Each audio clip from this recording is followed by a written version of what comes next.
কি বলা উচিত হবে, ব্ল্যাক ডে নাকি ব্ল্যাক, মানে কি বলবো, কালো দিনের ওপর কালো দিন।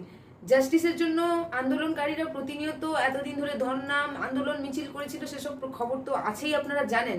সন্ধ্যেবেলা আপনাদের বলেছিলাম খবর পাওয়া গেছে সুপ্রিম কোর্টে কালকে শুনানি হচ্ছে না, মানে কালকে রায় বেরোচ্ছে না, আসল অপরাধীর কোনো নিশানা এখনো অফিসিয়াল ভাবে আসছে না।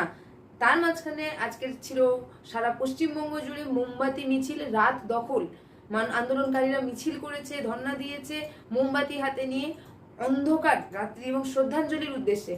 সেখানে আবার এক নতুন খবর, মাথা ভাঙায় আন্দোলনকারীদের ওপর হামলা হয়েছে, প্রবীণ রাও ছাড় পাননি। এরপরে কি বক্তব্য থাকতে পারে, কি বলার থাকতে পারে মানুষজনের, আমি ভাষাহীন হয়ে গেছি। আপনারা মন্তব্য করুন। এবং এর শেষ কোথায়? প্রতিবাদকারীরা এদিকে প্রতিবাদ করে যাচ্ছে, আন্দোলনকারীরা রাস্তায় বসে রয়েছে, মোমবাতির পর মোমবাতি জ্বলছে, কিন্তু কোনো ফল নেই, উল্টে প্রতিবাদকারীদের উপর হামলা হচ্ছে, প্রবীণ থেকে নবীন সবাই আহত হচ্ছে। এর শেষ কোথায়, কখন, কিভাবে? প্লিজ কমেন্টে জানান।